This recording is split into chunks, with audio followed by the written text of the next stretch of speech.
ദുരന്തഭൂമിയിലും ചാലിയാറിന്റെ തീരത്തും നാളെയും തെരച്ചിൽ തുടരുമെന്ന് റവന്യൂ മന്ത്രി. DNA ഫലം ലഭ്യമായി തുടങ്ങിയിട്ടുണ്ട്. നഷ്ടമായ 1162 രേഖകൾ കൊടുത്തു തുടങ്ങിയെന്നും മന്ത്രി കെ രാജൻ പറഞ്ഞു.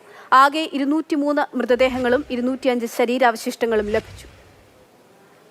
53 മൃതശരീരങ്ങളും 203 ബോഡി പാർട്സും ഉൾപ്പെടെ 256 ശരീരഭാഗങ്ങൾ ഉൾപ്പെടെയുള്ളവ ഇനിയും തിരിച്ചറിയാൻ കഴിയാത്ത വിഭാഗത്തിൽപ്പെടുന്നതാണ്.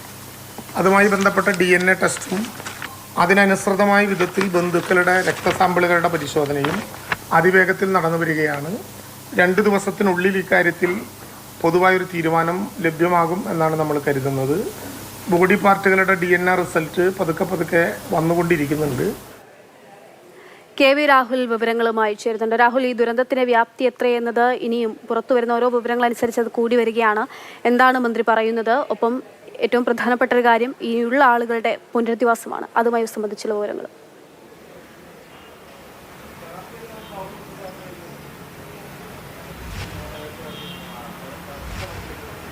പക്ഷേ ആ പുനരധിവാസം, അതായത് അടച്ചുറപ്പുള്ള സുരക്ഷിതമായ ഒരു വീട് ഈ ദുരന്തത്തിനിരയായ ആർക്കും തന്നെ ഇല്ലാതായി പോവുകയില്ല എന്നതാണ്. സുരക്ഷിതമായ പുനരധിവാസം ഉറപ്പാക്കും എന്നതാണ് സർക്കാരിൻ്റെ ഉറപ്പ്.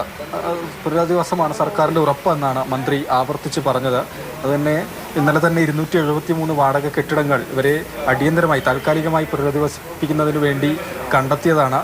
അവിടെയുള്ള സൗകര്യങ്ങൾ, ബാക്കി കാര്യങ്ങൾ എന്നിവ സംബന്ധിച്ച് ജില്ലാ കളക്ടറുടെ നേതൃത്വത്തിലുള്ള സംഘത്തിൻ്റെ പരിശോധന പുരോഗമിക്കുന്നു എന്നാണ് കളക്ടർ പറയുന്നത്. അപ്പോൾ എന്തായാലും ഇന്ന് ഒരു മൃതദേഹവും 2 മൃതദേഹ ഭാഗങ്ങളുമാണ് പരിശോധനയിൽ കണ്ടെത്തിയത്. ഇത് ചാലിയാറിൻ്റെ തീരത്ത് നിന്നാണ് കണ്ടെത്തിയത്. അങ്ങനെ ആകെ 203 മൃതദേഹങ്ങൾ, 205 മൃതദേഹ ഭാഗങ്ങളാണ് ഇതുവരെ ലഭിച്ചത്. ഇതിൽ 178 മൃതദേഹങ്ങളാണ് തിരിച്ചറിയാൻ കഴിഞ്ഞത്.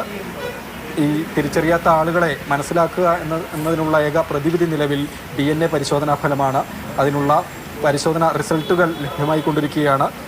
ക്രോസ് മാച്ചിങ് പുരോഗമിക്കുന്നു. അതായത് ക്യാമ്പുകളിൽ കഴിയുന്ന ആളുകളുടെ രക്തസാമ്പിളുകൾ ശേഖരിച്ചിട്ടുണ്ട്. ഇതുമായി ക്രോസ് മാച്ച് ചെയ്തുകൊണ്ടിരിക്കുകയാണ്. 2 ദിവസത്തിനകം ഒരു ചിത്രം, ഇതാരൊക്കെയാണെന്ന് സംബന്ധിച്ച ഒരു ചിത്രം അത് വ്യക്തമാകും എന്നുകൂടിയാണ് മന്ത്രി പറഞ്ഞിട്ടുള്ളത്. ഒപ്പം സകലതും നഷ്ടപ്പെട്ട ആളുകളാണ്, പേരുകൾ മാത്രമാണ് ബാക്കി, ചില ബന്ധുക്കൾ ഒക്കെ ആണ് ബാക്കി. അപ്പോൾ അവരെ സംബന്ധിച്ച് രേഖകൾ ലഭ്യമാക്കുന്നതിനുള്ള നടപടികളും ത്വരിതഗതിയിൽ തന്നെ പുരോഗമിച്ചു വരികയാണ്. 3 പ്രത്യേക ക്യാമ്പുകൾ ഇതിനായി നടന്നു വരുന്നുണ്ട്. 1162 സർട്ടിഫിക്കറ്റുകൾ ഇതിനകം തന്നെ വിതരണം ചെയ്യാൻ കഴിഞ്ഞു എന്നുകൂടിയാണ് മന്ത്രി പറഞ്ഞത്.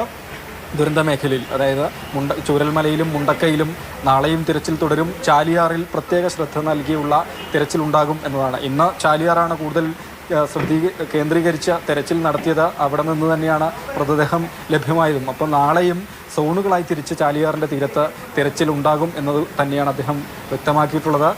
NDRF സംഘങ്ങളുണ്ടാകും, ഫയർഫോഴ്സ്, സിവിൽ ഡിഫൻസ്, സന്നദ്ധ പ്രവർത്തകരുടെയൊക്കെ നേതൃത്വത്തിലുള്ള തിരച്ചിൽ ഊർജിതമായി എന്നതിനൊരു ശരീരം മാത്രം ബാക്കിയായി ദുരന്തത്തിൽ നിന്ന് രക്ഷപ്പെട്ടു വന്നിട്ടുള്ള ആളുകളാണ്. അവർക്ക് എല്ലാം വീണ്ടെടുക്കേണ്ടതുണ്ട്. അപ്പോൾ നിലവിലിപ്പോൾ ഡ്യൂപ്ലിക്കേറ്റ് സർട്ടിഫിക്കറ്റുകൾ, പല രേഖകളും, അത് 1162 നിലവിൽ തന്നെ തയ്യാറാക്കിയിരിക്കുന്നു, വിതരണം ചെയ്തു. മറ്റ് പുനരധിവാസം വളരെ പെട്ടെന്ന് ഉണ്ടാകുമെന്നുള്ള ഉറപ്പാണ് മന്ത്രി നൽകുന്നത്.